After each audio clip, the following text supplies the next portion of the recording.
하나님 말씀 요한복음 11장 1절로 4절 말씀.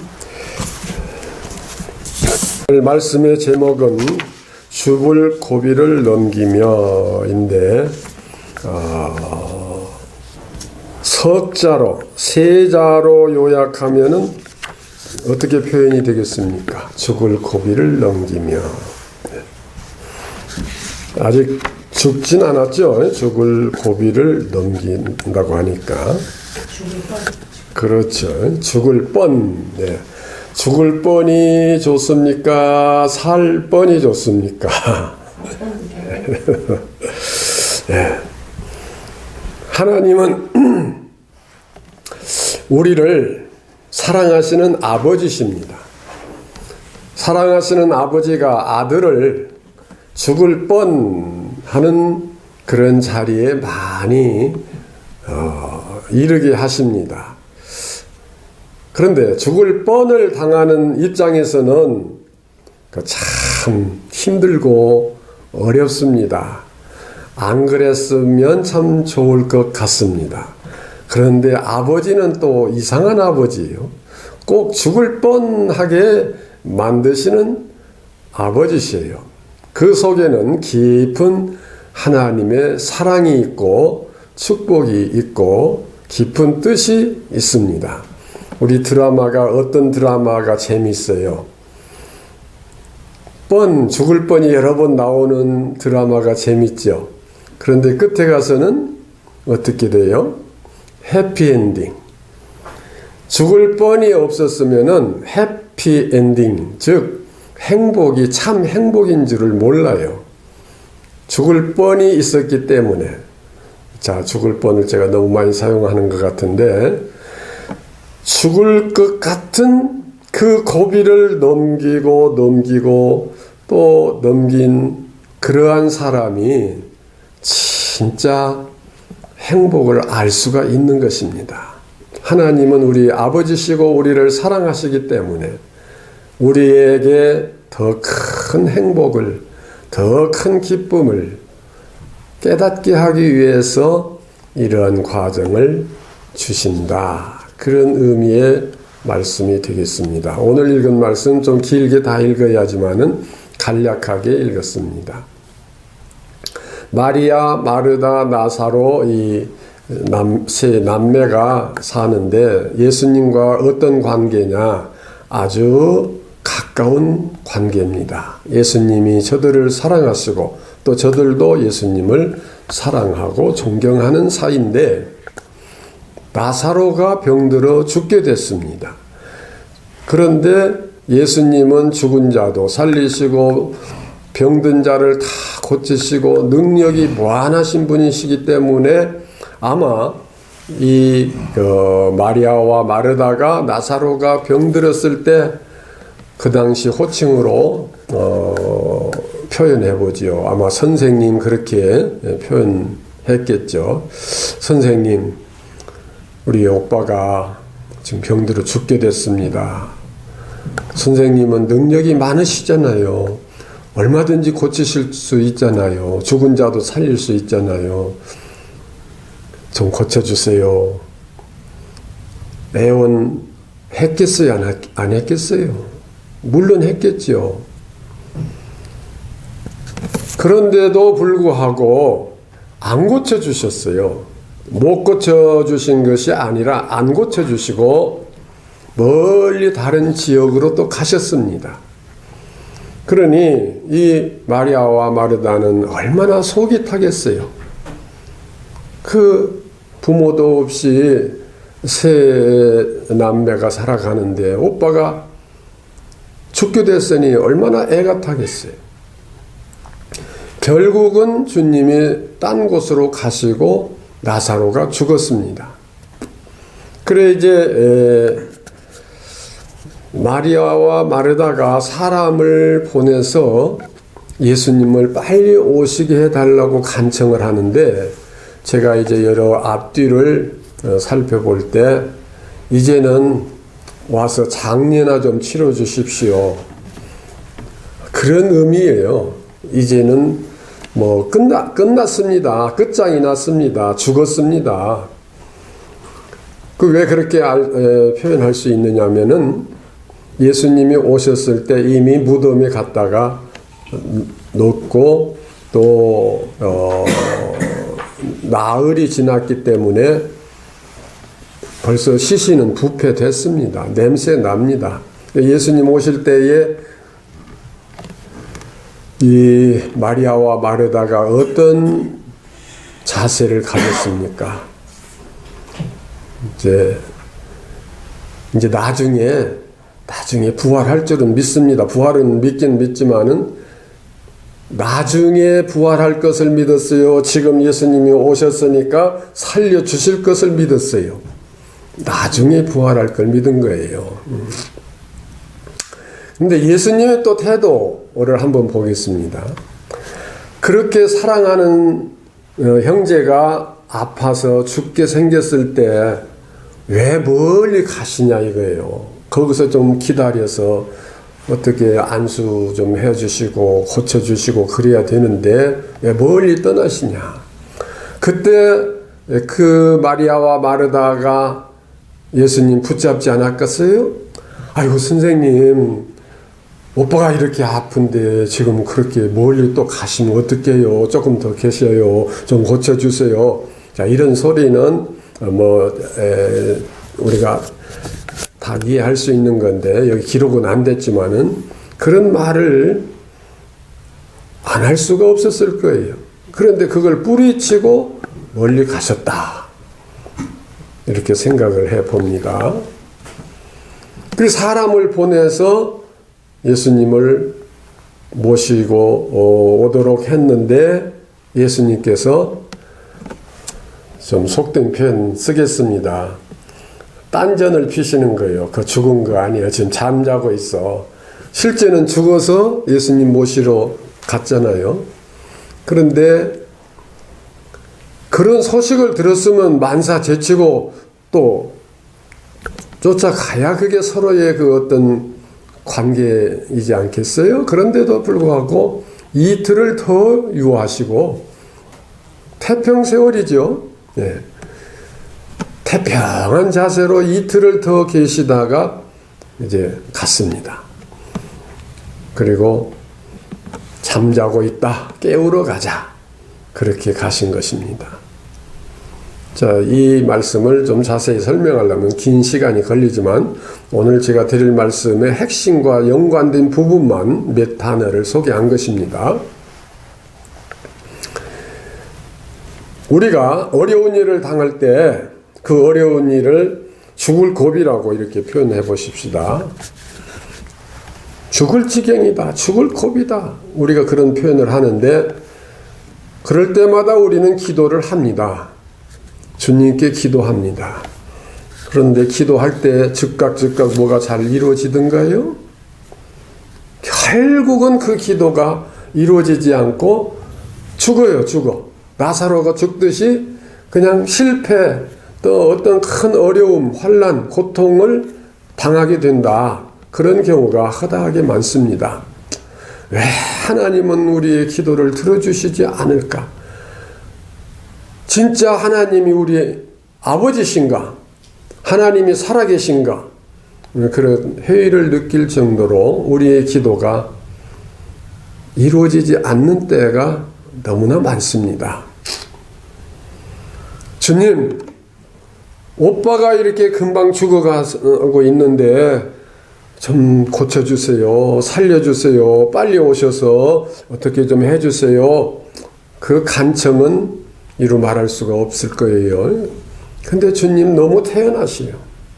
그런 환자를 놓고 멀리 가시고 또 사람을 보내서 그렇게 빨리 모시고 오도록 했는데도 그냥 느긋하게 이틀이나 더 유하시고 오시는 그런 분의 모습, 그것은 오늘 우리들의 신앙과 한번 연관시켜 볼 때에 우리는 애 같아서 부르짖고 어떻게든지 이 문제가 해결되기를 바라고 어떻게든지 이게 죽지 않고 고쳐지기를 바라는 그런 마음과 같이 기도를 하지만은 왜 기도가 이루어지지 않는가?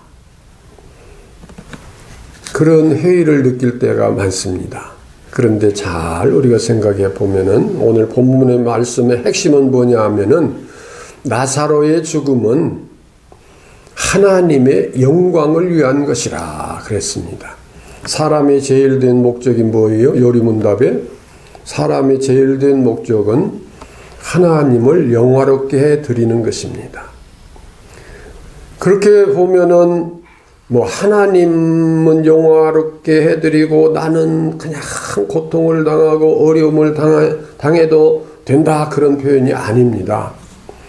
하나님께서 영광을 받으시면 하나님께서 받으신 그 영광이 바로 내 영광이 되는 것입니다.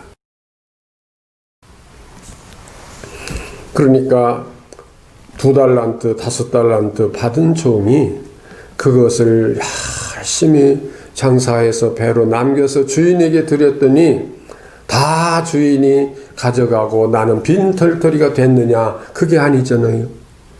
주인은 그 본래 주었던 5달란트, 또 남긴 5달란트, 또 1달란트 가진 자에게서 뺏은 그것까지 그 종에게 돌려주는 주인입니다. 여기 주인은 하나님이신데 하나님께서 영광을 받으시면 그 영광이 바로 또 누구 것이 돼요? 우리의 것이 된다는 것입니다.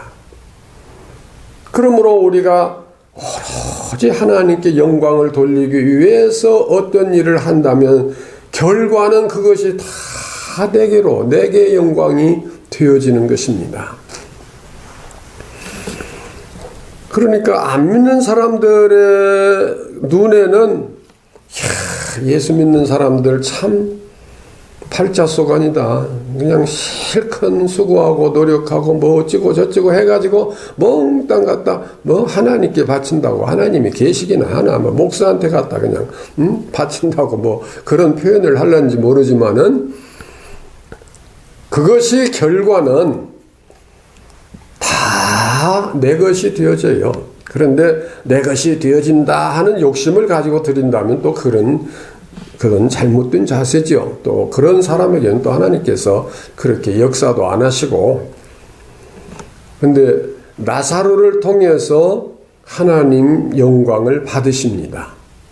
그러면 그 영광은 또 나사로와 마리아와 마르다에게로 돌아가는 영광이 되는 것입니다.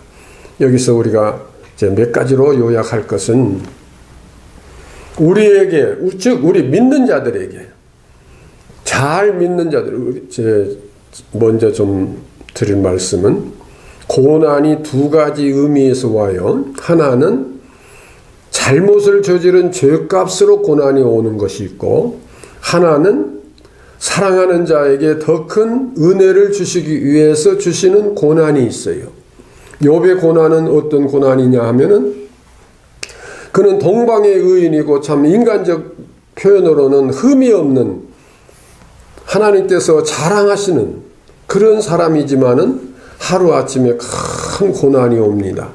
엄청난 고난이 옵니다. 그래서 고난이 임할 때 그 고난의 대명사 표현으로 욥의 고난 같다, 그런 표현을 많이 합니다. 그런데 결과는 우리가 잘 아는 바와 같이 모든 것을 다 갑절로 채워주시는 그런 결과가 되어집니다. 그것은 돈으로 계산해서 배로 받았다는 뜻이 아니라 큰 영광을 하나님께서 우리에게 베풀어 주신다는 의미죠. 그러니까 마리아와 마르다와 나사로 이 세 사람이 죽을 지경에 이르렀습니다. 실제로 죽었습니다. 그러나 어떤 면에서는 죽었다 살아났기 때문에 죽을 지경에 이른 것입니다. 예수님께서는 그 죽음을 그냥 잠자는 것이다 라고 표현하셨습니다. 우리가 볼 때는 죽을 지경인데 하나님께서 보실 때는 잠자는 상황, 평안한 모습, 그렇게 보신다, 이렇게 좀 알면 좋겠습니다. 고난의 과정을 통해서 더 깊이 깨닫게 하시고 더 새로운 것을 우리에게 주시고 그 일로 인하여 우리의 모든 삶이 감사와 기쁨과 소망으로 충만케 해주시는 하나님의 큰 은혜요 사랑이라고 하는 것입니다.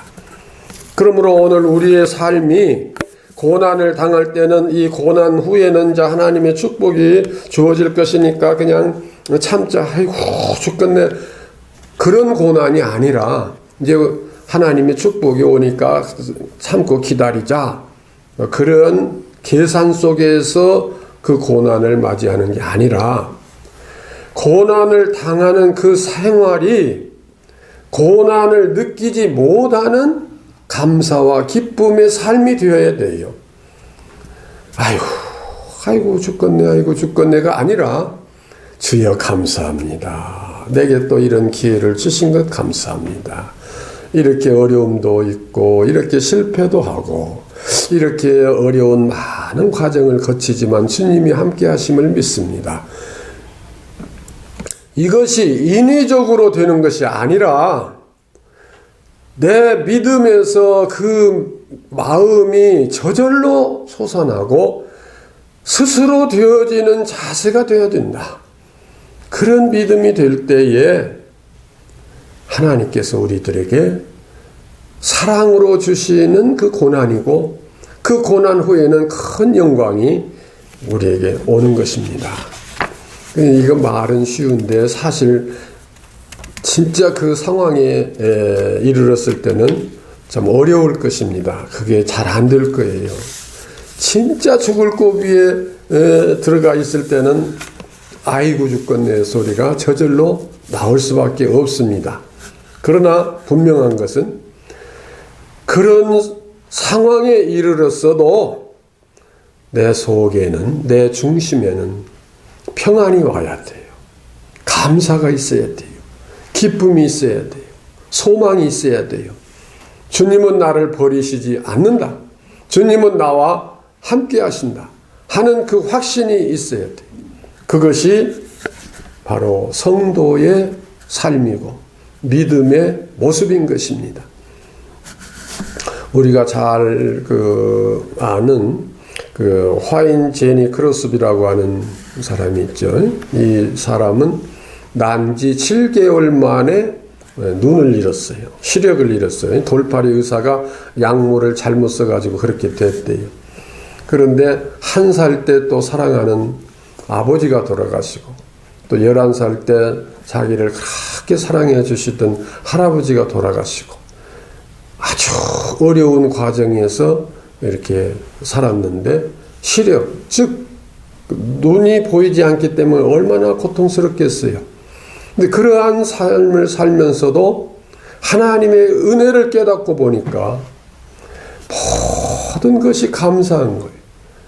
그래서 그분이 만약에 예수님께서 지금 나에게 눈을 볼 수 있게 해 주신다고 하더라도 나는 그것을 사양하겠습니다. 왜 그래요? 이 세상 것을 많이 보다 보면은 죄를 지을 수도 있는데 죄를 짓지 않는 깨끗한 눈으로 가서 주님을 보기를 원합니다. 그런 신앙관을 가졌어요. 이제 그 과정을 자세히 얘기하려면 시간 많이 걸려요. 95세까지 살았기 때문에 95년 동안 이 얘기를 해야 자세하게 이 얘기할 수 있을 텐데 간략하게 핵심만 말씀드리면은 그냥 아침에 일어나면 너무너무 하나님의 은혜가 감사하니까 그걸 감사를 글로 쓰다 보니까 그것이 찬송가가 됐어요. 그 글이.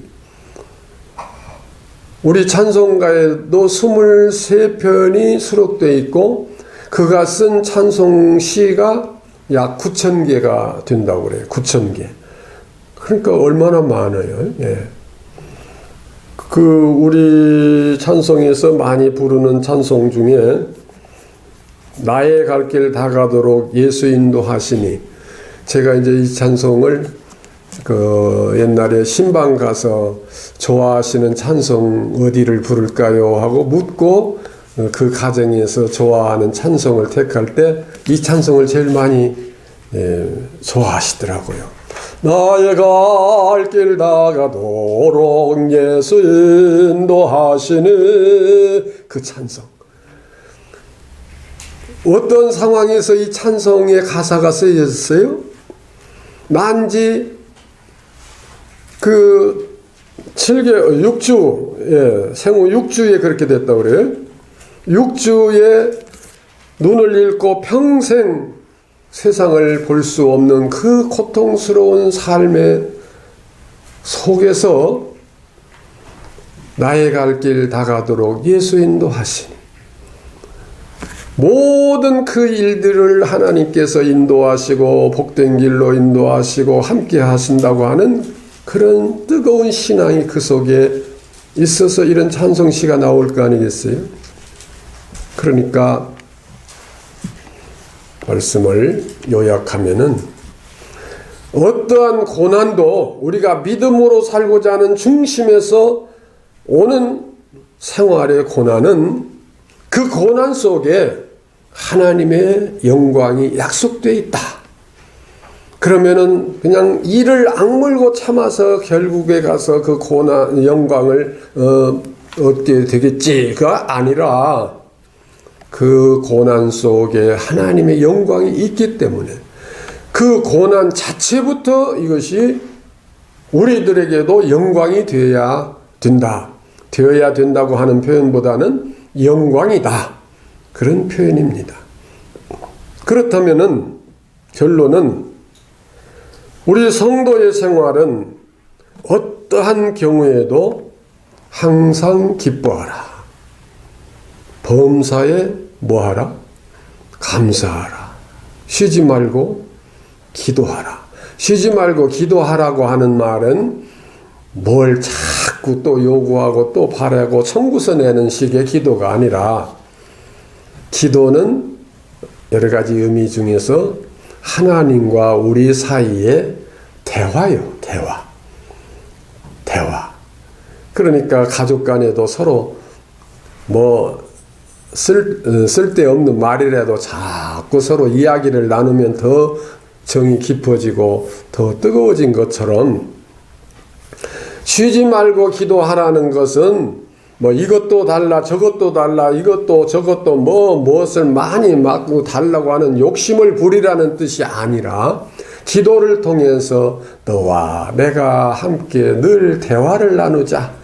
대화를 하다 보면은 미처 생각하지도 못한 이런 것도 있으면 좋겠네요. 그래 그러면 그것도 주지. 그렇게도 될 수 있는 것처럼 우리가 늘 주님께 기도하는 것은 뭐가 꼭 필요해서 내게 이런 것 저런 것을 주십시오가 아니라 주님과 더불어 대화를 나누는 그 속에 더 사랑이 깊어지고 더 뜨거운 교제가 이루어지고 거기에 영광이 함께하는 거예요.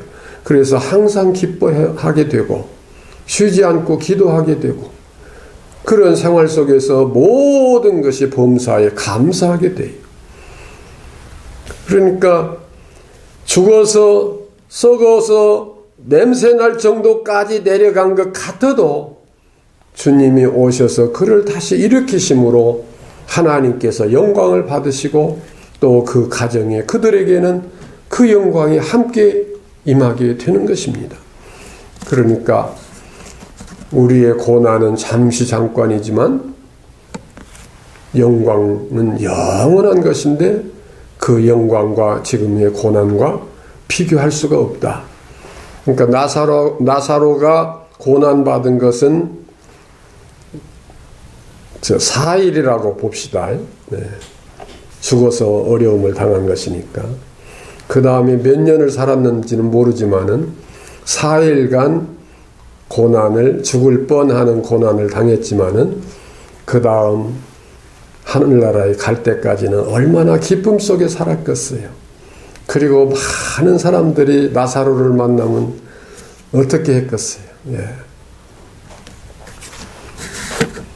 말씀을 줄이기 위해서, 간단히 줄이기 위해서 요약합니다.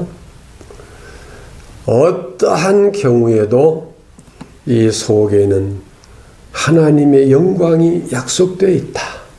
그 영광을 나는 지금도 함께 누린다. 그러므로 나는 걱정할 일이 없다. 나는 항상 기뻐한다.